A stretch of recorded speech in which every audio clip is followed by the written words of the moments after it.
সুপ্রিয় দর্শক শ্রোতা, ইরান ও ইসরায়েলের যুদ্ধবিরতির মধ্যেও চলছে হামলা পাল্টা হামলা। ইসরায়েলের বিমানবন্দরে দফায় দফায় হামলা করে গুড়িয়ে দিয়েছে ইরানের প্রক্সি বাহিনী হুতিরা, এবং হামলায় মার্কিন যুক্তরাষ্ট্রের অবৈধ সন্তান ইসরায়েলের শত শত সেনা নিহত হয়েছে। অন্যদিকে হিজবুল্লাহর মহাসচিব অনির্দিষ্টকাল হামলা করা থেকে বসে থাকবে না বলে হুঙ্কার দিয়েছেন, এবং ইরান তার পরমাণু কর্মসূচি চালিয়ে যাওয়ার ঘোষণা দিয়েছেন। এই পরিস্থিতি কি ইরান তার পরমাণু কর্মসূচি চালিয়ে যাওয়া উচিত? এই সম্পর্কে আপনার মতামত কমেন্টস বক্সে লিখে জানান, এবং শুরুতেই থাকবে সংবাদ শিরোনাম পরে বিস্তারিত। ইসরায়েলে 5 সামরিক স্থাপনা হুতিদের ঝাঁকে ঝাঁকে হামলা, আতঙ্কে ইসরায়েল। আরো বিস্তারিত জানিয়ে দেব। গাজায় আবারও হামলা, 2 ইসরায়েলি সেনা নিহত। এদিকে যুদ্ধবিরোধী প্রস্তাব প্রত্যাখ্যান ইসরায়েলের, দীর্ঘ লড়াইয়ে প্রস্তুত হামাস। কাস্পিয়ান সাগরে ইরান রাশিয়ার যৌথ মহড়া। ইসরায়েলের বিরুদ্ধে ইরানের জয়, ঐতিহাসিক মন্তব্য ইরাকের। গাজায় 48 ঘন্টায় ভয়াবহ হামলা, ইসরায়েলের প্রতি 28 দেশের নিন্দা। পরমাণু কর্মসূচি ছাড়ছে না ইরান, ইরানের পররাষ্ট্রমন্ত্রী আরগোসির হুঙ্কার। এবং সর্বশেষে জানিয়ে দিব, আরো 2 মোসাদ সদস্যকে গ্রেপ্তার করলো ইরান। এতক্ষণ শুনছিলেন সংবাদ শিরোনাম বিস্তারিত। তবে তার আগে অনুরোধ থাকবে এই ভিডিওতে একটি লাইক দিন এবং কমেন্টস করে জানিয়ে দিন আপনি কোন জেলা থেকে বা কোথা থেকে আমাদের সাথে যুক্ত রয়েছেন, এবং সংবাদের সর্বশেষ গুরুত্বপূর্ণ আপডেট পেতে চ্যানেলটি সাবস্ক্রাইব করে আমাদের সঙ্গেই থাকুন। ধন্যবাদ।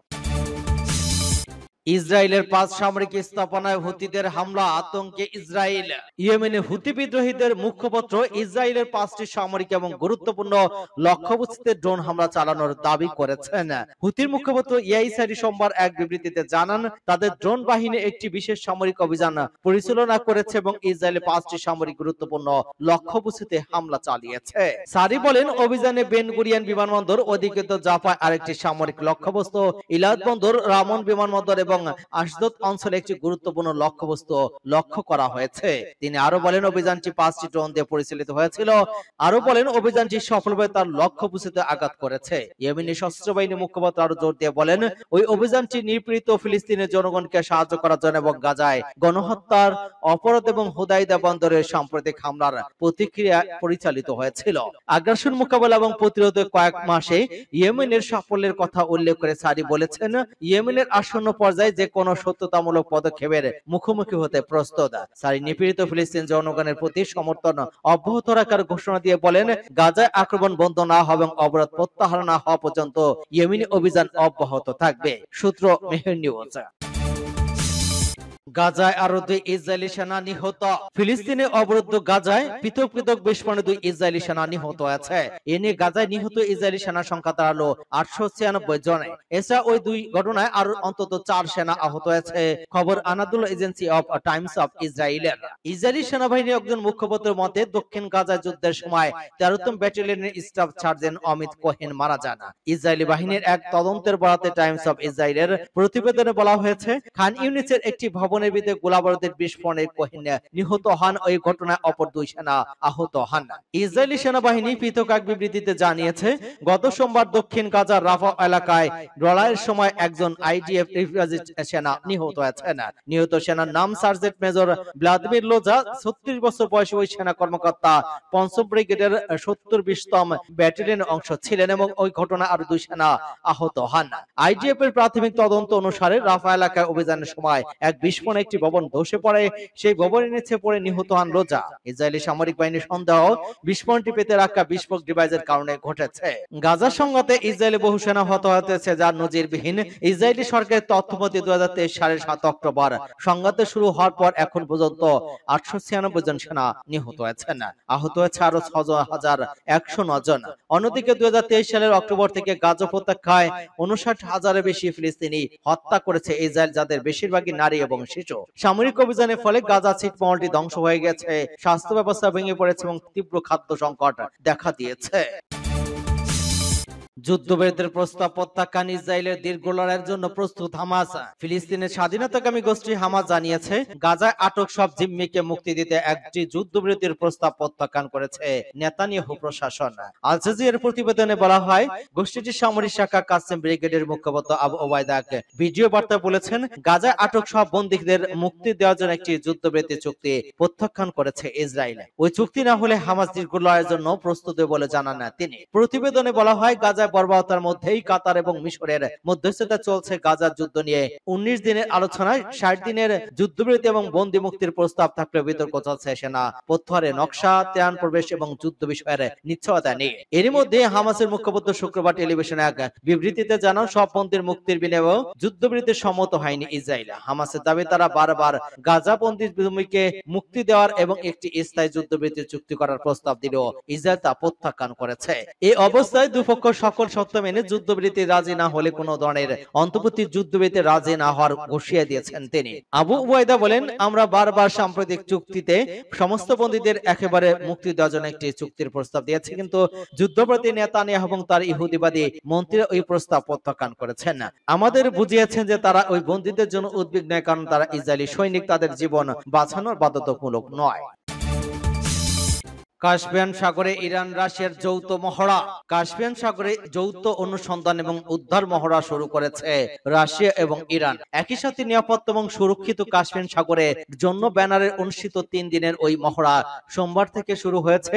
ইরানের নৌবাহিনীর উত্তর নৌবাহিনীর এটি আয়োজক নৌবাহিনী ইসলামী বিপ্লবী গার্ড কোর এবং ইরানের আইনের প্রয়োগকারী কমান্ডার নৌবাহিনী ইরানের পক্ষে ওই মহড়া অংশ নিয়েছে। আগের দিন একটি রাশিয়ান নৌযান ইরানের জলসীমা প্রবেশ করে এবং নির্ধারিত মহড়া অঞ্চলে নোঙ্গর করে। ইরানের নৌবাহিনীর নেতৃত্বে চতুর্থ নৌ অঞ্চলের মধ্যে কার্যক্রম পরিচালিত হচ্ছে, যা ইমাম রেজা মেরিটাইম ডিস্ট্রিক্ট নামে পরিচিত। ইরান এবং রাশিয়ান কমান্ডারদের মধ্যে ইতিমধ্যে যৌথ পরিকল্পনা এবং সমন্বয় সভা অনুষ্ঠিত হয়েছে। সূত্র প্রেস টিভি।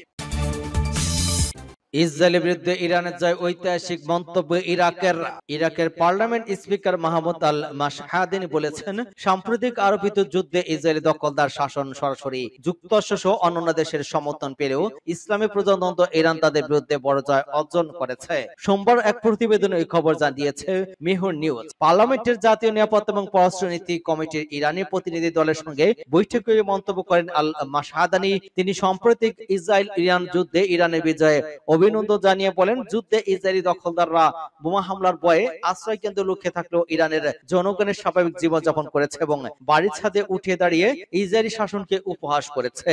তিনি আরো বলেন, ইরানের জনগণ ইরাকের জন্য গর্বের কারণ। ইরান এবং ইরাক দুই প্রতিবেশী দেশ, তাদের অভিন্ন নীতি এবং স্বার্থ রয়েছে। এ সময় বাগদাদ এবং তেহরানের মধ্যে সম্পর্ককে আরো দৃঢ় করার উপর জোর দেন মাশহাদানী। ইরানের ভূখণ্ডে কোনো আক্রমণ হলে ইরাক পাশে থাকবে বলে উল্লেখ করেন। তিনি বলেন, ইরাককে সন্ত্রাসী সংগঠন আইসিএল এবং দখলদারিত্ব মুক্ত করতে ইরান যে ভূমিকা রেখেছে তার জন্য ইসলামী প্রজাতন্ত্র ইরানকে সম্মান করা হয়। মাশহাদানী ইসলামী দেশগুলোর মধ্যে সহযোগিতা জোরদার এবং কার্যকর সংহতি গড়ে তোলার উপরও গুরুত্ব আরোপ করেন। গাজায় 48 ঘন্টায় ভয়াবহ হামলা, ইসরায়েলি প্রতি 28 দেশের নিন্দা। গাজায় গত 48 ঘন্টায় ইহুদি পিশাচ বাহিনীর হামলায় অন্তত 152 জন ফিলিস্তিনি শহীদ হয়েছেন। একই সময় দুর্ভিক্ষ এবং খাদ্যাভাবের কারণে প্রাণ হারিয়েছেন আরো অন্তত 19 জন।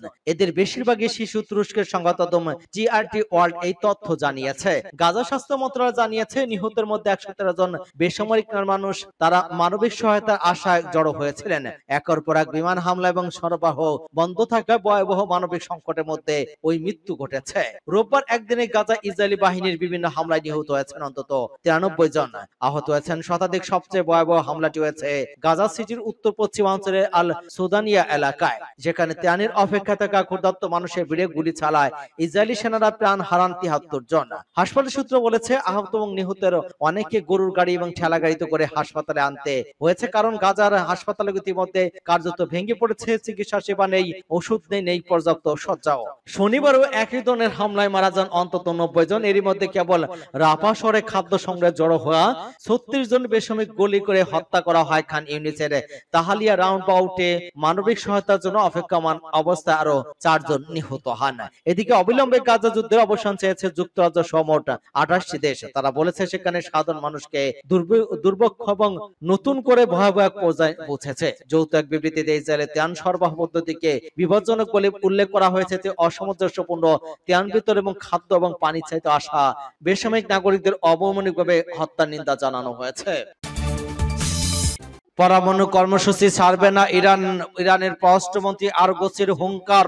ইরানের পররাষ্ট্রমন্ত্রী আব্বাস আরগোসি জানিয়েছেন, যুক্তরাষ্ট্র এবং ইসরায়েলের হামলায় তাদের পরমাণু স্থাপনাগুলো গুরুতর ক্ষতিকর মুখে পড়লেও তেহরান তাদের পরমাণু সমৃদ্ধকরণ ইউরেনিয়াম কর্মসূচি থেকে সরে আসবে না। সোমবার ফক্স নিউজকে দেয়া এক সাক্ষাৎকারে তিনি বলেন, আমাদের স্থাপনাগুলো ক্ষতিগ্রস্ত হয়েছে তা গুরুতরভাবেই। ক্ষতিকর পরিমাণ নির্ধারণে আমাদের অটোমেটিকলি সংস্থা কাজ করছে। আরগোসি আরো বলেন, আমাদের ওই কর্মসূচি আমাদের বিজ্ঞানীদের একটি অর্জন। এটা শুধু একটি কারিগরি উদ্যোগ নয়, এটি এখন আমাদের জাতীয় গৌরবের প্রতীক। তিনি জানান, বর্তমানে কতটুকু পরমাণু পদার্থ অবশিষ্ট আছে সেগুলো ব্যবহারযোগ্য অবস্থা আছে কিনা তা নিয়ে তার কাছে নির্দিষ্ট কোনো তথ্য নেই, তবে সংশ্লিষ্ট সংস্থা এই বিষয়ে মূল্যায়ন করেছে। পররাষ্ট্রমন্ত্রীর ভাষায়, হামলার কারণে বড় ধরনের ক্ষতি হয়েছে, তবে ইরান তার পরমাণু কর্মসূচি বন্ধ করবে না। ইরান দীর্ঘদিন ধরে ইউরেনিয়াম সমৃদ্ধ কর্মসূচি পরিচালনা করছে জানিয়ে পশ্চিমা বিশ্ব উদ্বেগ জানিয়ে আসছে। আরো 2 মোসাদ সদস্যকে গ্রেপ্তার করলো ইরান। ইরানের নিরাপত্তা বাহিনী উত্তর খোরাসান থেকে ইসরায়েলি গুপ্তচর সংস্থা মোসাদের 2 সদস্যকে গ্রেপ্তার করেছে। উত্তর খোরাসানের পাবলিক প্রসিকিউটর জাভেদ ইলালি সোমবার বলেছেন, প্রদেশের বিচার ব্যবস্থা গুপ্তচর বৃত্তির সাথে জড়িত অপরাধীদের বিরুদ্ধে কড়া ব্যবস্থা নিতে দৃঢ় প্রতিজ্ঞ। তিনি আরো বলেন, সাম্প্রতিক 12 দিনের ইসরায়েলি মার্কিন আগ্রাসনের সময় ইরানের বিরুদ্ধে মিথ্যা প্রচার এবং প্রচারণার চালানো অভিযোগে প্রদেশে 15 জন ব্যক্তির বিরুদ্ধে মামলা করা হচ্ছে। গত মাসের শেষের দিকে মোসাদের সাথে সহযোগিতা এবং বিশিষ্ট ইরানি ব্যক্তিত্বের হত্যার জন্য ইরানে বোমা পাচার এবং ধ্বংসযজ্ঞের অভিযোগে দোষী সাব্যস্ত 3 ব্যক্তিকে মৃত্যুদণ্ড কার্যকর করা হয়েছে। সাম্প্রতিক সপ্তাহগুলি ইরান দেশ জুড়ে মোসাদের সাথে যুক্ত শত শত এজেন্টকে গ্রেপ্তার করেছে। নিরাপত্তা বাহিনী মোসাদ এজেন্টের পরিচালিত অনেক ভূগর্ভস্থ ড্রোন স্থাপনা ভেঙে দিয়েছে। গ্রেপ্তারকৃত সন্দেহভাজনদের বিরুদ্ধে আক্রমণাত্মক ড্রোন ব্যবহার, বোমা তৈরি, সামরিক স্থাপনা, গুপ্তচর বৃত্তি এবং ইসরায়েলি শাসন ব্যবস্থার কাছে সংবেদনশীল তথ্য প্রেরণের পরিকল্পনা করার অভিযোগ রয়েছে।